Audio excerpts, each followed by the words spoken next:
Hello my dear friends, कैसे हो? I hope कि आप बढ़िया होंगे ना। बेसिकली अगर हम बात करें तो जैसा कि हम लोगों ने पहले पढ़ा हुआ था बिहार के जोन के बारे में। बिहार का जो भी जोन है, ठीक है, टोटल 3 जोन थे बिहार में। और तीसरा जो है 2 में डिवाइड था, ए और बी में। ठीक है जी। आपको आई थिंक वहां तक तो क्लियर होगा।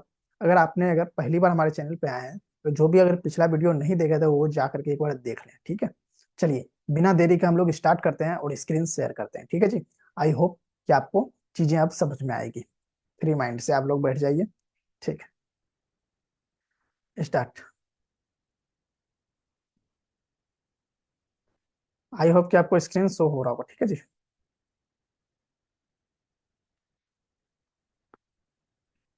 आई होप कि आपको स्क्रीन शो हो रहा होगा। तो वेलकम टू एग्रीकल्चर पाठशाला चैनल। तो आज हम लोग पढ़ने वाले हैं जोन ऑफ इंडिया के बारे में। अगर आप हमारे चैनल पर पहली बार आए हैं तो लाइक शेयर सब्सक्राइब जरूर करें। ठीक है जी। हम आपके लिए बेहतर से बेहतर कंटेंट लाएंगे और आपके लिए बहुत मेहनत कर रहे हैं। तो आप भी अगर सब्सक्राइब कर देंगे तो हमें आपकी हेल्प मिल जाएगी, ठीक है। ओके जी, बिना देरी के हम लोग स्टार्ट करते हैं। और एक चीज, जो भी स्टूडेंट तैयारी कर रहे हैं कॉम्पिटेटिव एग्जाम का, वो बिल्कुल निश्चिंत रहें। यहाँ पे आपको हर वो डाटा मिलेगा, हर चीजें वहां पे मिलेगा जो आपको कहीं से कोई अदर बुक या कुछ भी पढ़ने का जरूरत है। यहाँ से आपको सारी चीजें क्लियर हो जाएगी, उतना कंटेंट आपको हम दे रहे हैं। ठीक है जी। ओके जी, बिना किसी देरी का अब हम लोग स्टार्ट करते हैं। Zone of India.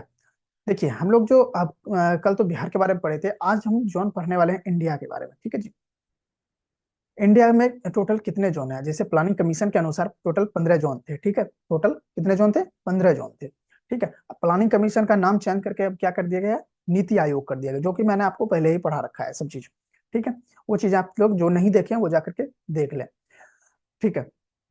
तो प्लानिंग कमीशन का नाम चेंज कर दिया है क्या? 2015 में चेंज किया गया था। वो क्या, उसका नाम क्या किया? नीति आयोग। और उसके नीति आयोग के हेड कौन होते हैं? तो प्रधानमंत्री होते हैं, अपने प्राइम मिनिस्टर होते हैं। ठीक है, नरेंद्र मोदी अभी नीति आयोग के हेड है। ठीक है जी। बिना देरी का हम लोग स्टार्ट करते हैं, नेक्स्ट सेशन नेक्स्ट स्लाइड करते हैं। ठीक है जी। देखिए, आप लोगों के लिए हम कोट्स लाते थे हर बार, और आज भी लेके आए हैं। तो आज का कोट्स है, जिंदगी की असली उड़ान बाकी है, जिंदगी की असली उड़ान बाकी है, जिंदगी के कई इम्तिहान अभी बाकी है। क्या बोल रहा है? कि जिंदगी की असली उड़ान बाकी है, जिंदगी के कई इम्तिहान बाकी है। अभी तो नापी है मुट्ठी भर जमीन हमने, अभी तो पूरा सारा आसमान बाकी है। ठीक है जी। अभी हम लोग क्या किए हैं? मुट्ठी भर जमीन नापे हैं, अभी तो पूरा आसमान बाकी है। ठीक है।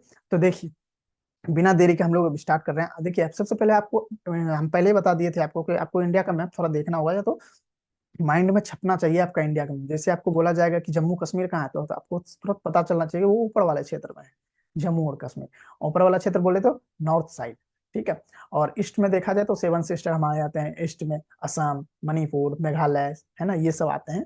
अरुणाचल प्रदेश, बहुत अच्छे अच्छे जगह हैं इधर इस एरिया में। 7 सिस्टर में बहुत ही घूमने लायक प्लेस है, ठीक है। जो भी अभी आता है घूमने नहीं है इधर, इधर जाना चाहिए आप लोगों को, अच्छा रहेगा। तो इधर पूरा हो गया, ठीक है, ईस्ट में हो गया। पश्चिम में गुजरात आता है। नॉर्थ में आपको पता है ही जम्मू कश्मीर आता है। और साउथ में अपना केरला या तमिलनाडु आता है, ठीक है जी। ओके। तो ये चीजें अगर आपको कहीं भी बोला जाए भोपाल कहाँ है, तो आपको तुरंत पता चलना चाहिए कि सेंटर में है भोपाल अपना इंडिया के। ठीक है। दिल्ली कहाँ है, तो दिल्ली आपको पता चलना चाहिए। और कितना एरिया करता है बिलोंग, वो कौन कौन से राज्यों से सटे, वो सब भी आपके माइंड में क्लिक करना चाहिए तुरंत। ठीक है जी। आज हम लोग इंडिया के जोन के बारे में पढ़ेंगे। आपको हम पहले ही बता दिया, इंडिया को जोन को डिवाइड किया गया है टेम्परेचर के अनुसार, सॉइल के अनुसार, अनुसार क्रॉपिंग सिस्टम के अनुसार। ठीक है।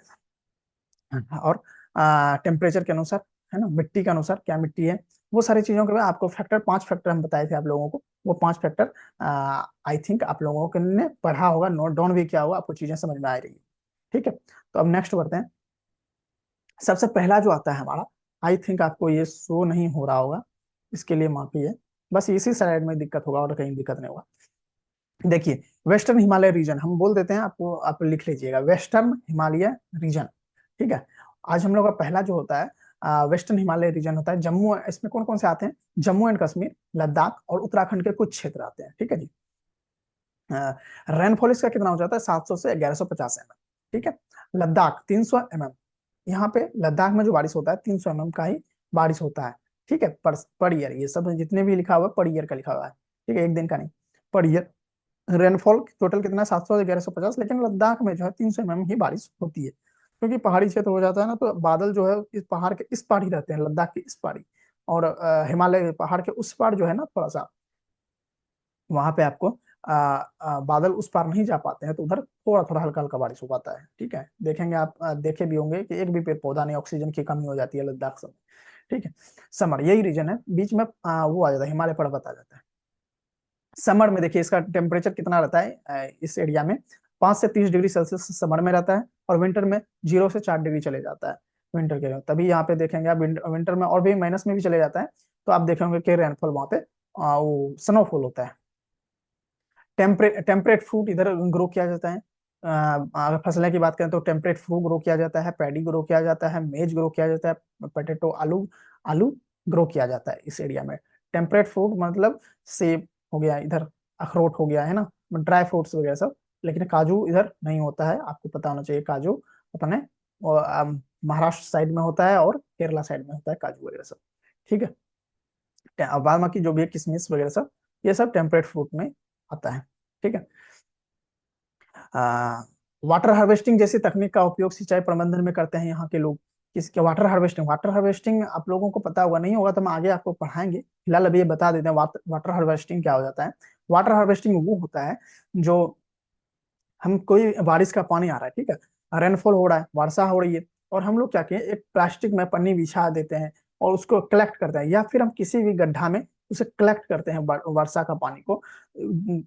इसी को हम लोग क्या कहते हैं, वाटर हार्वेस्टिंग कहते हैं। ठीक है, आई थिंक आपको ये क्लियर, और डिटेल्स में आपको बताएंगे वाटर हार्वेस्टिंग के बारे में क्या, और भी कितने कितने तरह का उससे हो सकते हैं वाटर हार्वेस्टिंग, वो सारी चीजें हम आपको बताएंगे। लेकिन जब हम इरिगेशन चैप्टर पढ़ेंगे तब वहां पे सारी चीजें क्लियर कर देंगे। ठीक है, आई होप कि आपको ये चीजें क्लियर हो रही होगी। ठीक है, नेक्स्ट, एक सेकेंड। हाँ जी, लाइव स्टॉक मैनेजमेंट ईटीसी, मतलब लाइव स्टॉक मैनेजमेंट भी इधर बहुत ज्यादा किया जाता है। भेड़ सब देखते होंगे इधर पाला जाता है, भेड़ बकरी वगैरह सब। ठीक है जी, इधर के एरिया के लोग पालते हैं। नेक्स्ट हम लोग बढ़ते हैं। आई होप कि आपको वेस्टर्न हिमालय रीजन आपको समझ में आएगा, आप नोट डाउन कर लें, यहीं से क्वेश्चन बनता है, पूछ दिया जाएगा रेनफॉल इतने इसमें कितना, वेस्टर्न हिमालय रीजन में रेनफॉल कितने होते हैं, 700 से 1150 mm, ये आपको पता रहना चाहिए हर चीजें। ठीक है, अब चलिए नेक्स्ट देखिए। नेक्स्ट क्या कह रहा है, ईस्टर्न हिमालय रीजन। आज हम टोटल रेनफॉल नहीं पढ़ने वाले, टोटल रीजन नहीं पढ़ने वाले हैं, अप्रोक्सीमेटली 6 रीजन ही पढ़ेंगे या 5 रीजन ही। ठीक है, नेक्स्ट धीरे धीरे हम थोड़ा थोड़ा ही पढ़ेंगे, लेकिन अच्छे से पढ़ेंगे। ठीक है, ईस्टर्न हिमालय रीजन, इसमें क्या होता है, seven sister, West Bengal, seven sister में आपको अब आगे बताते हैं कौन कौन से आते हैं। वेस्ट बंगाल, बिहार का कुछ क्षेत्र आता है, बिहार का जो है ना ऊपर वो जो वेस्ट बंगाल से सटा हुआ है, किशनगंज कटिहार वगैरह सब, ये सब एरिया इसी में आता है। ठीक है, यहाँ का रेनफॉल कितना होता है, 2000 से 4000 mm, सबसे ज्यादा वर्षा यहीं होता है। आपको बताएं तो यहाँ पर क्या होता है ना, कि सबसे ज्यादा वर्षा होता है, क्योंकि आपको एक जगह होगा, आपको मेघालय, मेघालय आप देखे होंगे, ये देखिए मैप में मेघालय दिख रहा है, यहाँ पे शो हो रहा है मेघालय। यहाँ पे एक जगह है मासीराम, मासीराम में सबसे ज्यादा वर्षा होता है। ठीक है, मासीराम में सबसे ज्यादा वर्षा होती है। ठीक है, यह ये इसलिए, और वर्षा होने का रीजन भी यही है कि ये बीच में हिमालय जो पर्वत रहता है, वहां से इधर से जो वेस्टर्न एरिया से जो जब पश्चिमी हवा चलती है, तो वहां पे जाके सारे एयर जो है ना कंडेंस हो जाता है, जिसके कारण सारा जितना नमी होता है, ह्यूमिडिटी एकत्र करने का बादल में, उतना कर लेता है। तो फिर उस एरिया में जाकर को उसके आगे जाने का, वहां से टकराने के बाद आगे जाने का उसको स्पेस नहीं मिल पाता है, तो कि वहीं पे बारिश हो जाती है। तो उसका मेन रीजन यही है कि मेघालय में सबसे ज्यादा बारिश होने का। ठीक है, रेनफॉल इसका 2000 से 4000 mm, मेज इसमें आते हैं, पैडी आते हैं, फसल कौन कौन से आते हैं, मैड पैडी, जूट, रेपसीड वगैरह सब आते हैं। ठीक है, शिफ्टिंग कल्टीवेशन अधिक होता है यहाँ पे, शिफ्टिंग कल्टीवेशन हुआ, जब आपको क्रॉप पैटर्न पढ़ाएंगे तो वहां पर बताएंगे शिफ्टिंग कल्टीवेशन, और भी बहुत सारे हैं, इंटरक्रॉपिंग सब क्या होता है, वो सब चीजें आगे हम डिस्कस करेंगे। लेकिन शिफ्टिंग कल्टीवेशन वो होता है जहाँ पे झूमिंग खेती कहते हैं हिंदी में। ठीक है, इसको झूम खेती भी कहते हैं, मतलब जंगल को काट के खेती करना, 2 से 3 वर्ष खेती किए, फिर जब वहां का उर्वरा शक्ति मिट्टी का कम हो गया, तो फिर हम नेक्स्ट दूसरे जगह पे वही काम करते हैं, फिर से फसलों को काटते हैं, और वहां पे 2-3 साल के लिए खेती करते हैं, मतलब जगह जगह घूम घूम के खेती करना, इधर झूमिंग खेती करते हैं, या फिर शिफ्टिंग कल्टीवेशन करते हैं, एक जगह से दूसरी जगह शिफ्ट होते हैं। ठीक है, मासीराम में सबसे अधिक वर्षा होती है भारत में। ठीक है, ये मेघालय में पड़ता है, मासीराम एक जगह है, वहां पे सबसे ज्यादा वर्षा। अच्छा, अब देखिए सेवन सिस्टर क्या होता है, ये जो राज्य है बंगाल के इस तरफ असम से, असम से जितने भी उधर राज्य है ना, टोटल असम, अरुणाचल प्रदेश, नागालैंड, मणिपुर, मिजोरम, त्रिपुरा और मेघालय, इसी को कहते हैं सेवन सिस्टर। और आपको याद रहे सेवन सिस्टर में सिक्किम नहीं आता है। ओके, नेक्स्ट करते हैं लोअर गंगेटिक रीजन। देखिए लोअर गंगेटिक रीजन क्या होता है, गंगा का जो जो रीजन है, क्षेत्र है लोअर में, उसमें आ जाता है अपना वेस्ट बंगाल। वेस्ट बंगाल और हिली एरिया को छोड़कर, क्योंकि हिली एरिया तो अपना उस ऊपर वाले में आ रहा था, इस वाले जोन में, ईस्टर्न हिमालय जोन में आ रहा था, ठीक है। तो इसमें लोअर लोअर गंगेटिक जोन में आ जाता है क्या क्या, वेस्ट बंगाल, हिली एरिया को छोड़कर। ग्राउंड वाटर सबसे इसमें अधिक होता है, ग्राउंड में जो धरती के अंदर जो होता है वाटर, ग्राउंड वाटर जिसे बोलते हैं, ये यहाँ पे आपको नजदीक ही मिल जाएगा, थोड़ा ही दूर में। इसमें चापाकल जो ट्यूबवेल जो हम ज्यादा इसको जो अंदर के और जो पाइप डालते हैं, वो ज्यादा नहीं डालना पड़ता है, थोड़ी ही दूर में पानी निकलने लगता है, ठीक है जी, 10 से 15 फीट में ही। ओके, देखिए रेनफॉल, रेनफॉल इसमें यहाँ पे कितना होता है, 1000 से 2000 mm होता है। और इसमें कौन कौन सी फसल उगाई जाती है, यहाँ पे धान उगाया जाता है, जूट उगाया जाता है, रेपसीड उगाया जाता है, और गेहूं उगाया जाता है, और मेज और पोटैटो को अलग से बाद में ऐड किया गया है। क्यों, इसमें जब क्रॉप पैटर्न के हिसाब से जब क्लाइमेट को बनाया, 5 फैक्टर हम आपको बताए थे कि 5 फैक्टर से हम लोग जोन डिवाइड करते हैं, तो उसमें क्रॉप जब पैटर्न में को ऐड किया गया था क्रॉपिंग पैटर्न के, उस हिसाब से वहां पर मेज को भी इंक्लूड किया गया और पोटैटो को भी इंक्लूड किया गया लोअर गंगेटिक रीजन में, ठीक है। आई होप कि आपको यहाँ तक क्लियर होगा। Next, middle Gangetic plain region. Middle Gangetic plain region में आपको पहले भी बताया था जब आपको बिहार पढ़ा रहे थे, बिहार के जोन, इसमें जो है मिडिल में बिहार जो है चौथे नंबर पे आता है, ठीक है। Middle middle Gangetic plain region, ठीक है। इसमें यूपी और बिहार आते हैं। यहाँ का मृदा जो होता है, ये देखिए, ये गंगेटिक प्लान है, आपको भी पता है, ये जो हम लोग के जो गंगा का मैदान जो आता है, ये मैदानी भाग है। तो गंगा के जो मैदानी क्षेत्र है, यहाँ पर ना आपको एलुवियल सॉइल ज्यादा देखने को मिलेंगे, क्योंकि गंगा से ना, उत्तराखंड से जो गंगा निकलती है, वहां से अपने साथ अवसाद जो है, मिट्टी जो है वो वहां से बहा कर ले आती है, और यूपी और बिहार के साइड में पूरा वो मिट्टी कवर हो जाता है। तो उसी को हम एलुवियल सॉइल कहते हैं। एलुवियल को हम हिंदी में कहते हैं जलोढ़ मृदा, ठीक है। न्यू सॉइल इसको हम बोलते हैं, जलोढ़ मृदा। टेम्परेचर इसका कितना हो जाता है, जुलाई 26 से 41 डिग्री सेल्सियस जुलाई में रहता है यहाँ पे टेम्परेचर, यूपी और बिहार का। और जनवरी में यहाँ पे 9 से 24 डिग्री सेल्सियस रहता है। रेनफॉल यहाँ पे अगर देखा जाए तो 1000 से 2000 mm होता है यहाँ पे वर्षा, ठीक है। यहाँ पे क्रॉपिंग इंटेंसिटी कितना हो जाती है, 142% होता है। क्रॉपिंग इंटेंसिटी निकालने का एक फार्मूला होता है, जो कि हम आपको क्रॉपिंग पैटर्न में बताएंगे, ठीक है जी। शुगर कैन, यहाँ पे फसल कौन कौन से होता है, तो शुगर कैन होता है, बिहार में भी शुगर कैन, और वेस्ट चंपारण के साइड में होता है, ईस्ट चंपारण के साइड में होता है शुगर कैन, ठीक है। बाद बाकी यूपी में तो फेमस ही है शुगर कैन के लिए। पैडी, यहाँ पे पैडी का भी खेती होता है, धान का। मेज, मक्का का खेती होता है, व्हीट का भी खेती होता है, व्हीट मतलब गेहूं। पोटैटो, पोटैटो आलू, ठीक है। यहाँ पे इन सब चीजों का खेती होता है ज्यादातर, ठीक है। नेक्स्ट, अपर गंगेटिक प्लान रीजन। अपर गंगेटिक प्लान रीजन मतलब जो हमारा जो है ना अपर भाग है, गंगा के जो क्षेत्र के थोड़ा ऊपर वाला भाग, जिसमें वेस्टर्न पार्ट ऑफ यूपी का आता है, और हरिद्वार पार्ट आता है उत्तराखंड में, उत्तराखंड में हरिद्वार वो पार्ट आता है अपर गंगेटिक प्लान रीजन में, ठीक है। रेनफॉल इसका कितना हो जाता है, 750 से 1500 mm होता है। और सॉइल इसका क्या होता है, सैंडी लोम सॉइल होता है। मेन क्रॉप यहाँ पे क्या क्या उगाते हैं, मुख्य फसल जिसे बोलते हैं, यहाँ पे उगाए जाते हैं पैडी, व्हीट, मेज एंड शुगर कैन, ठीक है। उत्तर प्रदेश में टोटल कितने कृषि जलवायु क्षेत्र हैं, यहाँ पे 4 कृषि जलवायु क्षेत्र हैं, जिसमें पहला आता है पश्चिमी हिमालय क्षेत्र। मुख्यतः यहाँ पे हॉर्टिकल्चरल क्रॉप उगाया जाता है, ठीक है। और मध्यवर्ती गंगा मैदान क्षेत्र, ऊपर ऊपरी गंगा मैदान का क्षेत्र, ये ऊपरी गंगा, यही अपर गंगेटिक प्लानिज है, यही ऊपरी गंगा मैदान का क्षेत्र, मध्यवर्ती पठारी एवं पहाड़ी क्षेत्र, ठीक है। ये 4 आ जाते हैं, ठीक है। नेक्स्ट, ये शायद आई थिंक लास्ट स्लाइड होगा। आपको चीजें यहाँ तक क्लियर होगा। अगर आपको जो चीजें समझ में नहीं आ रहा है, एक बार घर जाके उसे पढ़ें, नोट डाउन करके उसे फिर से दोबारा पढ़ें, आपको सारी चीजें क्लियर होगा, क्योंकि कुछ इसमें डाटा दिया हुआ, कुछ समझने वाले भी चीजें हैं, ठीक है। आपको पता होना चाहिए वहाँ की मिट्टियाँ कैसी है, ठीक है।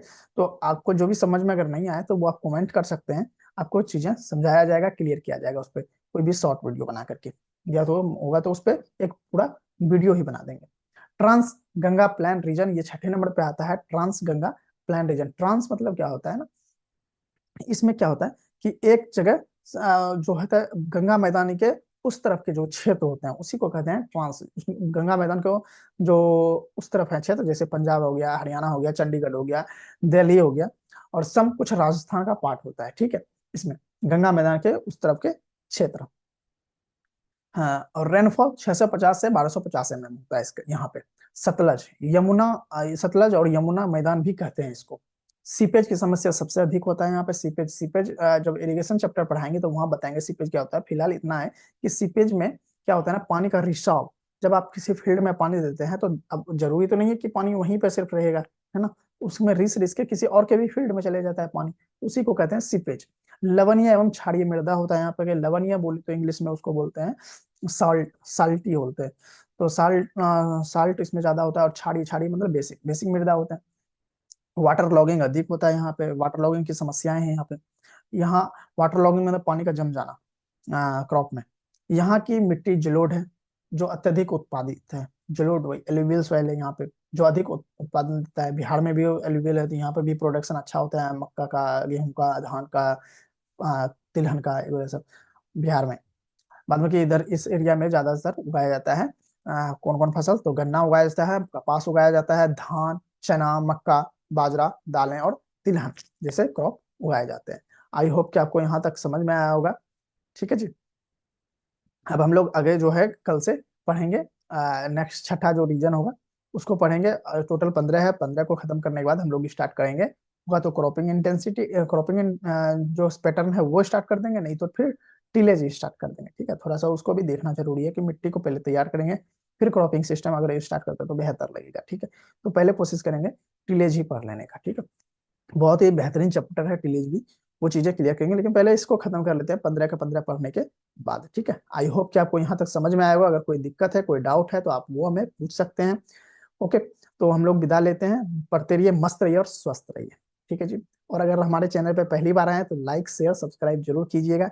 इससे क्या होता है, हमें मोटिवेशन मिलता है और आपका प्यार मिलता है। ठीक है जी। Okay, bye bye, take care.